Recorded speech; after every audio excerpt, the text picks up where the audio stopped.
तो आज हम पढ़ेंगे 2.18। तो इसको रिपीट करते हैं। अंतवंता इमे देहा अंतवन्ता इमे देहा नित्य शोक्ता शरीरना नित्यास्योता श्रीरिणा अनासीनो परामेयस्य अनात्मपरमस्य तस्माद् युध्यस्व भारता। भाविता अंतवंता इमे देहा अंतवता में देहा नित्य युक्त शरीरनः नित्य योगिना अनासीनो प्रमेयस्य अनाशीनो प्रेमस्य तस्माद् युध्यस्व भारत। तस्मात् युध्यस्व भारत। अंतवन्ता इमे देहा अंतवन्ता इमे देहा देहा नित्ययुक्त शरीरनः नित्य योक्ता शरीर अनासीनो प्रमेयस्य अनाशीनो परम यस्य तस्माद् युध्यस्व भारत। तस्मात् तस्मात् युध्यस्व भारता भारत। अविनाशी अविनाशी अप्रमेय अप्रेम अप्रेमेय तथा शाश्वत तथा तथा शाश्वत शाश्वत जीव के भौतिक शरीर का जीव जीव के के भौतिक शरीर का अंत अंत अंत अवश्यम भावी है। अवश्यम अवश्य है। भावी है। अतः हे भरतवंशी अतः अतः हे हे भरतवंशी युद्ध करो। युद्ध करो। युद्ध करो। अविनाशी अप्रमेय तथा शाश्वत जीव के भौतिक शरीर का अंत अवश्यम भावी है। अतः हे भरतवंशी युद्ध करो। तो कौन पढ़ना चाहेगा जिन्होंने बहुत देर से नहीं पढ़ा है? सीमा माता जी आप हैं?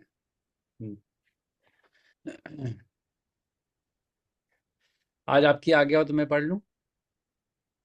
जी प्रभु जी करो। भौतिक शरीर स्वभाव से नाशवान है। ये तत्क्षण नष्ट हो सकता है और 100 वर्ष बाद भी। ये केवल समय की बात है।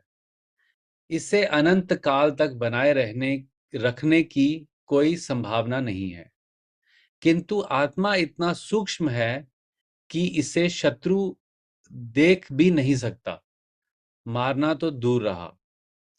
जैसा कि पिछले श्लोक में कहा गया है, ये इतना सूक्ष्म है कि कोई इसके मापने की बात सोच भी नहीं सकता। अतः दोनों ही दृष्टि से शोक का कोई कारण नहीं है, क्योंकि जीव जिस रूप में है, ना तो उसे मारा जा सकता है, ना ही शरीर को कुछ समय तक या स्थायी रूप में बचाया जा सकता है। पूर्ण आत्मा के सूक्ष्म कण अपने कर्म के अनुसार ही ये शरीर धारण करते हैं। अतः धार्मिक नियमों का पालन करना चाहिए। वेदांत सूत्र में जीव को प्रकाश बताया गया है, क्योंकि वह परम प्रकाश का अंश है।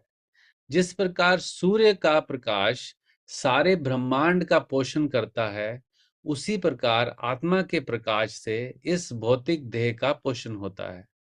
जैसे ही आत्मा इस भौतिक शरीर से बाहर निकल जाता है, शरीर सड़ने लगता है। अतः आत्मा ही शरीर का पोषक है। शरीर अपने आप में महत्वहीन है। इसलिए अर्जुन को उपदेश दिया गया है कि वह युद्ध करे और भौतिक शारीरिक कारणों से धर्म की बलि ना दे दे। तो मंगलाचरण करते हैं। ओम अज्ञानतिमिरन्धस्य ज्ञानञ्जनशलाकया चक्षुरुन्मिलितं येन तस्मै श्रीगुरवे नमः। श्रीचैतन्यमनोभीष्टं स्थापितं येन भूतले स्वयं रूपः कदा मह्यं ददाति स्वपदान्तिकं। वन्देऽहं श्रीगुरो श्रीयुतापदकमलं श्रीगुरोन् वैष्णवांश्च। श्रीरूपं साग्रजातं सहगनुरघुनाथान्वितं तं सजीवं साधवेतं सावधूतं परिजनसहितं कृष्णचैतन्यदेवं श्री राधा कृष्ण पादान सहगन ललिता श्री विशाखान्वितांश। हे कृष्णा करुणा सिंधु दीनबंधु जगतपते गोपेशा गोपिका कांत राधा कांत नमस्तुते। तप्त कांचन गौरांगी राधे वृंदावनेश्वरी वृषभानुसुते देवी प्रणमामि हरिप्रिये। वाञ्छाकल्पतरुभ्यश्च कृपा सिन्धुभैव च पतितानां पावनेभ्यो वैष्णवेभ्यो नमो नमः। जय श्री कृष्ण चैतन्य प्रभु नित्यानंद श्री अद्वैत गदाधर शिवासादि गौर भक्त वृंद। हरे कृष्णा कृष्णा कृष्णा हरे हरे, हरे रामा राम राम हरे हरे। नमा ओम विष्णुपादाय कृष्ण पृष्ठाय भूतले श्रीमते भक्ति वेदांत स्वामीति नामिने। नमस्ते सरस्वते देवे गौरवाणी प्रचारिणे निर्विशेषा शून्यवादी पाश्चात्य देशधारिणे। श्रील प्रभुपाद की बंद करो। हरे कृष्णा। तो हम लोग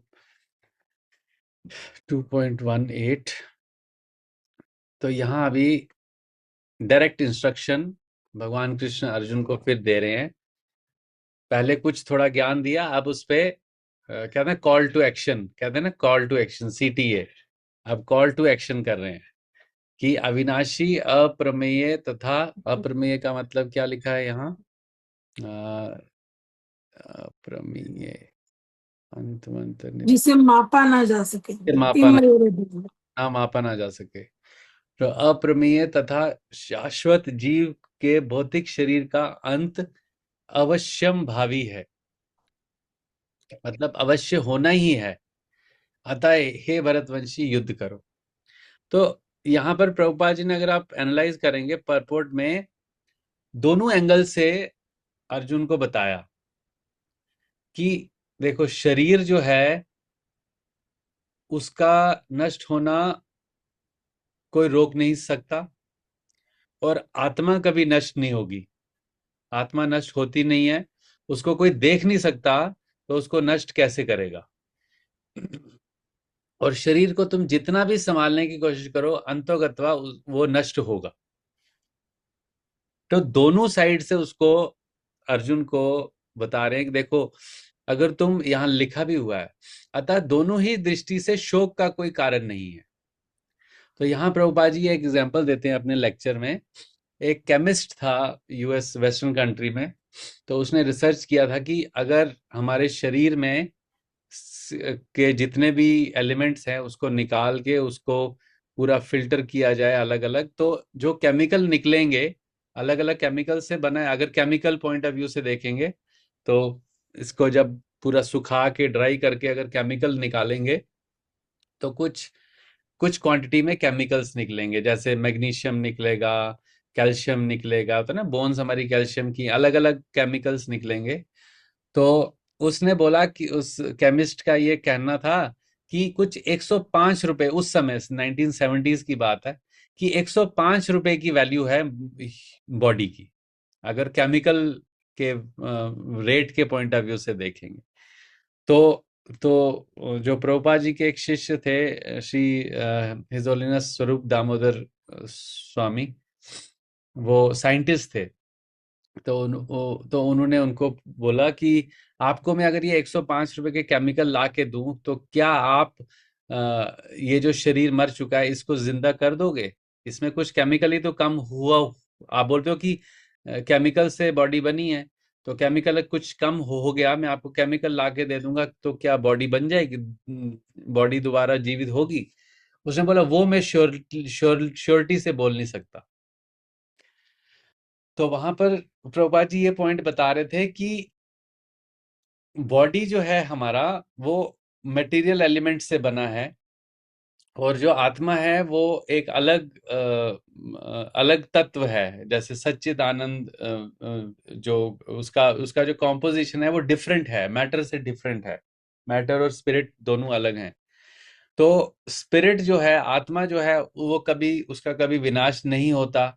और शरीर को कभी भी हम जितनी भी कोशिश कर लें उनको उसको संभालने की, उसको दवाई दे के उसको ठीक रख के, मतलब वट एवर वे में हम उसको कोशिश करें, लेकिन हम उसको ज्यादा देर तक संभाल नहीं पाएंगे।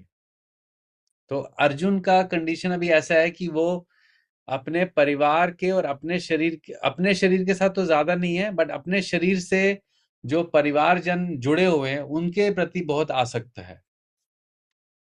तो यहाँ पर अर्जुन को बोले दोनों ही दृष्टि से शोक का कोई कारण नहीं है। जैसे लिखा है ना कि भौतिक शरीर स्वभाव से नाशवान है, हम सबको अभी पता चल गया है। ये तत्क्षण नष्ट हो सकता है, अभी नष्ट हो सकता है, या 100 साल बाद भी। वो हमारे कर्मा पे डिपेंड करता है, पास्ट कर्मा पे। ये समय की बात है। इसे अनंत काल तक बनाए रखने की कोई संभावना नहीं है। किंतु आत्मा इतना सूक्ष्म है कि इसे शत्रु देख भी नहीं सकता। जैसे कोई बोलता है ना कि ये मेरे को मार मार देगा, तो कोई किसी को मार सकता ही नहीं है। कोई किसी के शरीर को मारता है और उसको लगता है कि सामने वाला मर गया। इसलिए जो डिवोटीज होते हैं, या मतलब जो भगवान, जो आत्मा और शरीर को तत्वदर्शी आया था ना पिछले एक श्लोक में, जो व्यक्ति तत्वदर्शी होते हैं वो कभी डरते नहीं है। वो कभी डरते नहीं है, मतलब उनके अंदर भय नहीं होता है कि मेरे को कोई मार देगा, क्योंकि उनको पता है कि मैं एक आत्मा हूं और मेरे को कोई मार नहीं सकता। तो ये एक लक्षण है जो असली में आत्मा और शरीर के भेद को जानता है। तो ये बहुत बहुत इंपॉर्टेंट है कि दोनों दृष्टि से शोक का कोई, तो अर्जुन को बता रहे हैं कि तुम अगर उनको शरीर भी मान रहे हो तो भी वो ज्यादा देर तक रह नहीं पाएंगे। अगर आत्मा समझ रहे हो तो वो कभी मर नहीं सकते। तो दोनों दृष्टि से तुम्हें शोक करने की कोई आवश्यकता नहीं है।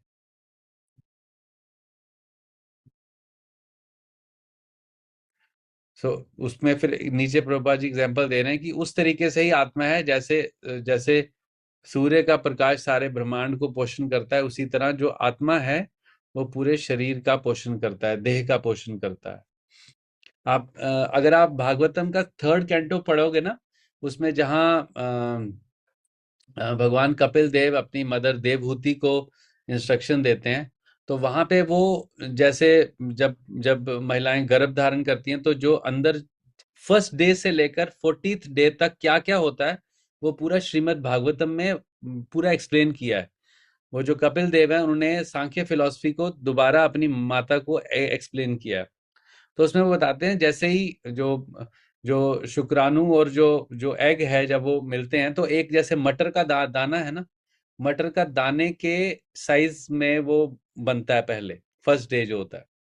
उसके बाद धीरे धीरे जो जो शुक्राणु है उसके थ्रू आत्मा जाती है। जैसे हम अन्न खाते हैं ना, तो अन्न जब हम खाते हैं तो ये एक जगह मैंने पता नहीं पहले भी हमने डिस्कस किया था कि जो सोल है वो ह्यूमन बॉडी में कैसे आती है और फिर वो गर्भ में कैसे जाती है। कि जैसे बरसात का जब समय आता है, तो बारिश जब होती है, तो ऊपर स्पिरिचुअल वर्ल्ड से, या जो मटेरियल वर्ल्ड के ऊपर वाले लोग हैं, जो ऊपर वाले लोकों में जो आत्माएं होती हैं, वो बारिश के साथ नीचे आती हैं, तो वो जमीन में जाती हैं। तो जमीन से जब अन्न उगता है, तो अन्न के जो दाने होते हैं उनमें वो आत्मा आती है। फिर जब व्यक्ति वो अन्न खाता है, तो उसके तो पुरुष के जो शुक्राणु है उसमें वो आत्मा जाती है।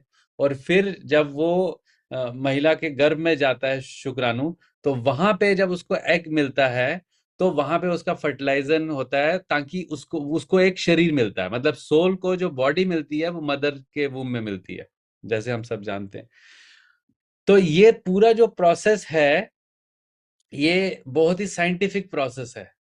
और इसको अगर भागवतम के पॉइंट ऑफ व्यू से पढ़ेंगे, भागवतम के रेफरेंस से पढ़ेंगे, तो उसमें मतलब कितना डिटेल में भगवान कपिल देव ने अपनी माता को बताया, जब उन्होंने क्वेश्चन पूछे थे उनसे बहुत सारे कि मैं एक महिला हूँ, मुझे क्या क्या करना चाहिए लाइफ में आगे, तो वो पूरा उनको एक्सप्लेन करते हैं।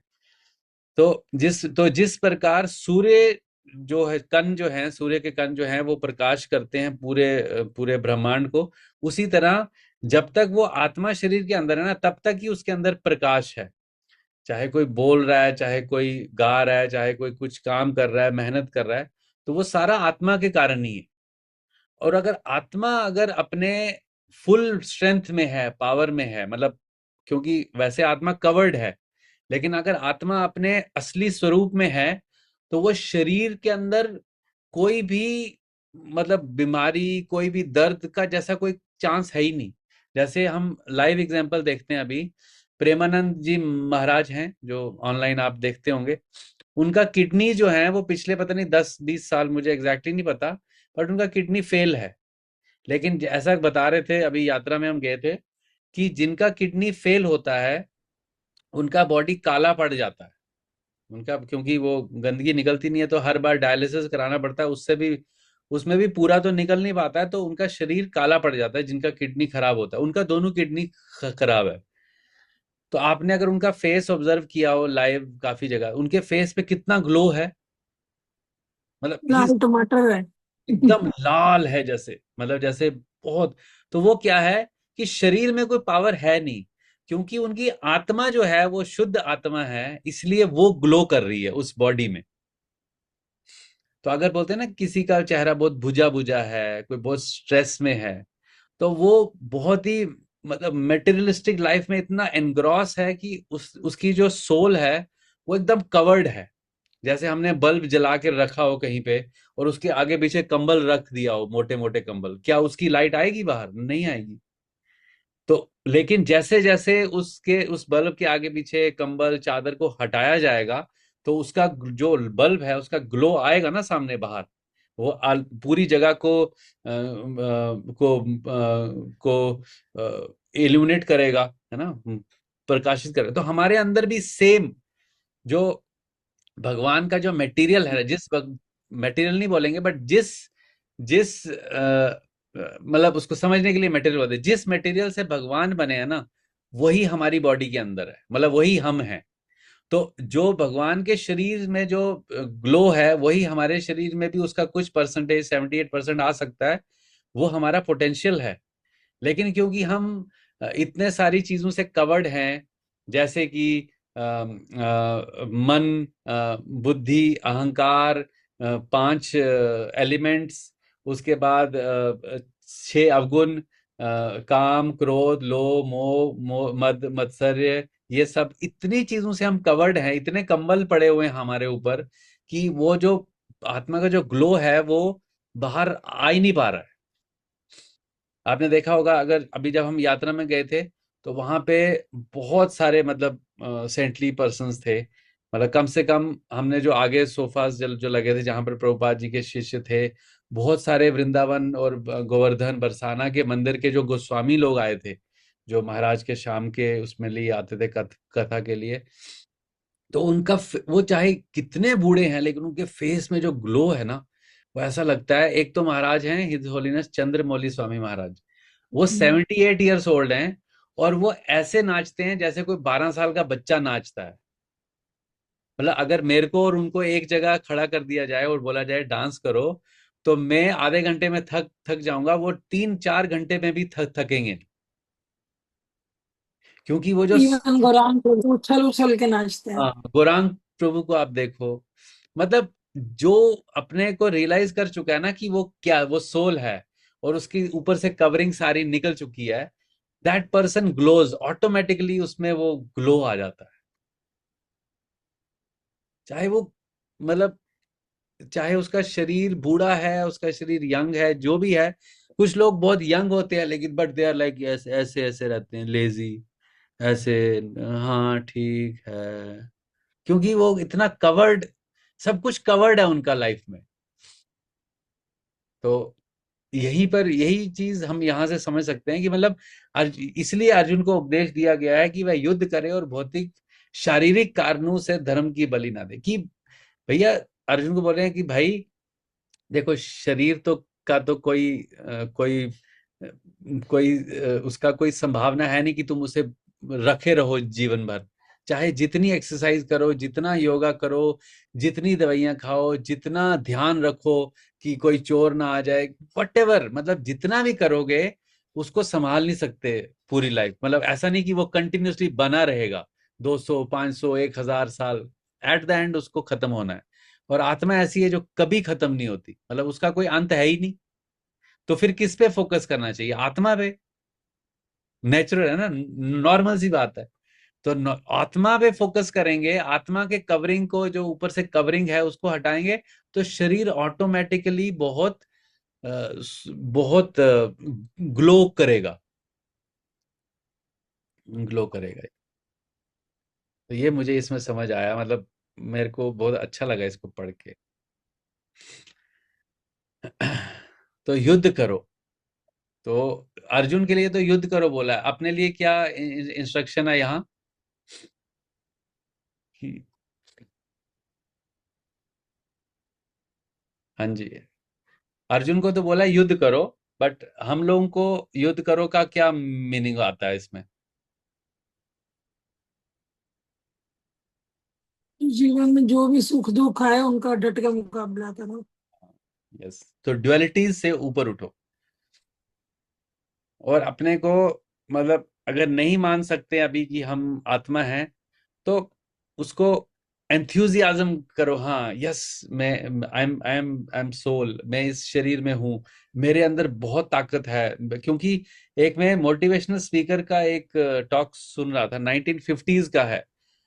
वो बोलता है कि अगर एक ह्यूमन पोटेंशियल इतना ज्यादा है कि नॉर्मली जो सबसे सक्सेसफुल व्यक्ति है ना पूरे वर्ल्ड में, अगर कोई भी होगा अभी at any point of time, वो मैक्सिमम अपने ह्यूमन पोटेंशियल का 10% से ज्यादा यूटिलाइज नहीं करता। जो हाईली सक्सेसफुल मिलीनियर्स बिलीनियर्स भी हैं, जो इतने इंटेलिजेंट हैं, वो सब करते हैं, वो भी 10% से ज्यादा ह्यूमन पोटेंशियल को यूज नहीं करते। तो ह्यूमन पोटेंशियल जो चैतन्य, जो मैंने अभी सुना था कि भगवान के जितनी क्वालिटीज हैं उसका 78% ह्यूमन पोटेंशियल है मैक्सिमम। उतना वो एग्जिबिट कर सकते हैं हम, because by the mercy of the Lord उतना हमारे अंदर कैपेबिलिटी है। लेकिन बिकॉज हम वी आर कवर्ड, हम इतने चीजों से कवर्ड हैं कि हम छोटी चीजों पे ज्यादा फोकस करने लगते हैं। ये उसने बोल दिया, वो ये हो गया, उसने ये कर दिया, वो कर दिया। दीज आर वेरी पेटी स्मॉल थिंग्स, और इसी में हमारी लाइफ खत्म हो जाती है। यही सब करते करते, सुनते सुनते, ये सब बस इसी में फिर बाद में लास्ट में किसी से द्वेष रहता है, किसी से कुछ घृणा रहती है, वही लेके हम चलते हैं आगे। फिर लास्ट मोमेंट में हमें भगवान तो याद आते नहीं है। वही जो जिसके बारे में सोच रहे होते हैं, किसी के बारे में बहुत अटैच्ड होते हैं, किसी से द्वेष होता है, किसी से घृणा होती है, वही याद आता है दोबारा, फिर 84 लाख चक्रों में वापस आ जाते हैं। ऐसा ही होता है। हरे कृष्णा। कोई कमेंट, क्वेश्चंस, क्लैरिफिकेशन, कुछ एडिशन? प्रभु जी समझ तो आता है, थोड़ी थोड़ी चीजें समझ आती हैं, बट जो शरीर के इस भौतिक जगत के प्रति, शरीर के प्रति आसक्ति जो बनी है वो एकदम से तो नहीं खत्म हो सकती। हाँ, मतलब समझ आती हैं चीजें कि हाँ नहीं ऐसा है ऐसा है, बट जो है अपने आसपास और जो चीजें सब तो एकदम से नहीं खत्म हो सकता ना, कि नहीं हम बिल्कुल समझ लें। अभी हमारे कुछ कर्तव्य भी है, वो भी निभाने हैं, करने हैं, तो वो सब रहता है। आपने बिल्कुल सही कहा, क्योंकि ये जो अटैचमेंट है ना, ये इस शरीर की नहीं है। ये पता नहीं कितने करोड़ों जन्मों की अटैचमेंट है। ये एक एकदम से नहीं जाती। बिल्कुल सही बोल रहे हो आप। लेकिन हमें प्रोसेस पता चल गया कैसे जाती है। हमें पता चल गया है कि जब जाती है तो क्या सिम्टम्स हैं उसके। जब जब ये अटैचमेंट चली जाती है और जब आत्मा अपना सही लक्षण शो करता है, तो उसके लक्षण, उसका सिम्टम क्या है, हमें ये प्रोसेस पता चल गया है। It is a very auspicious day in our life, जिस दिन हमें ये पता लग गया कि हाँ, मैं एक शरीर हूँ, मैं एक आत्मा हूँ, मैं शरीर नहीं हूँ। बस अब मुझे इसको रियलाइज करना है। उसके लिए प्रोसेस भी हमको पता चल गया, हमें चैंटिंग करना है। इसीलिए चैंटिंग बहुत इंपॉर्टेंट है। तो जब हम भगवान के पवित्र नाम का जप करते हैं ना, तो हमारे अंदर ये जो कंबल पड़े हो ना आत्मा के ऊपर, कवरिंग जो है जितनी, ये धीरे धीरे धीरे धीरे वो कवरिंग साफ होती जाती है। आपको पता भी नहीं चलेगा। अगले 10 साल अगर आप कंटिन्यूअस, जैसा श्रील प्रभुपाद जी ने बोला है, अगर हम 16 माला का अटेंटिव जप करते हैं और 4 नियमों का पालन करते हैं, तो हमें पता भी नहीं चलेगा। धीरे धीरे करके हम उस लेवल पे हो जाएंगे कि हम अपने को शरीर समझे, मतलब कोई भी, जैसे हम एक्शन ही हम सारे वैसे करेंगे कि जैसे हम शरीर नहीं है। वो नेचुरली आ जाएगा। It will become natural for us. I agree to your point कि वो इजी नहीं है, बिकॉज ये कंडीशनिंग बहुत सारे जन्मों की है। अगर खाली इस जन्म की होती तो शायद हम बोल सकते थे कि नहीं, कुछ देर में हो जाएगा। लेकिन ये प्रोसेस, प्रभुपाद जी को एक बार किसी ने पूछा कि how much time Prabhupada it takes for us to become Krishna conscious, Krishna conscious. तो प्रभुपाद जी का आंसर पता है क्या था? 1 मिनट। 1 मिनट। बोला, एक बार हमारी जीवा से एक नाम कृष्ण का शुद्ध निकल जाएगा ना, हमारा सारे अवगुण खत्म हो जाएंगे। सारे जो कंबल ऊपर पड़े हैं ना, सारे सब कवरिंग्स खत्म हो जाती हैं। Just 1 name of Krishna. ये एग्जैगरेशन नहीं है, ये मैं कोई इसको बड़ा चढ़ा के नहीं, ऐसा हमारे शास्त्र में बताया गया है कि एक बार अगर हम कृष्ण का नाम लेते हैं, शुद्ध मतलब शुद्ध भाव से, अगर एक बार हमने ले लिया, उसी के लिए हम पूरी लाइफ प्रैक्टिस कर रहे हैं कि वो एक नाम तो निकल जाए हम हमारे जीव से। तो प्रभुपाद जी ने बोला 1 मिनट, जस्ट 1 मिनट। 1 मिनट, क्योंकि 1 सेकेंड नहीं बोला, 1 मिनट बोला। तो वैसा है। तो हम ये निष्कर्ष निकाल सकते हैं कि हमें हमें पता है हम अभी कंडीशन स्टेट में है, which is a very good discovery. At least हमें ये तो समझ आ गया है कि हम कंडीशन स्टेट में हैं, और एक दूसरा स्टेट भी है जहां पे कि हम फ्री हैं, वी आर प्योर। उसके बाद हमें ये पता चल गया कि प्रोसेस क्या है, और हम वो प्रोसेस फॉलो कर रहे हैं। तो we are very very fortunate people, right? So there is nothing to lament, there is nothing to be worry about it. So we should be happy and thankful to God कि हाँ, आपने मुझे गोल भी बता दिया, गोल तक पहुंचने का प्रोसेस भी बता दिया, और उसके बाद हम साथ में करते हैं तो हमें हमें संग भी मिल गया। बस जो चीज चाहिए वो हमें सब कुछ मिल गया है। अब बस हमें उस पाथ पे चलते रहना है बस। हरे कृष्णा। अरे, श्रील प्रभुपाद की जय। गोविंद की जय। निताई गौर प्रेमानंदे। हरि हरि बोल।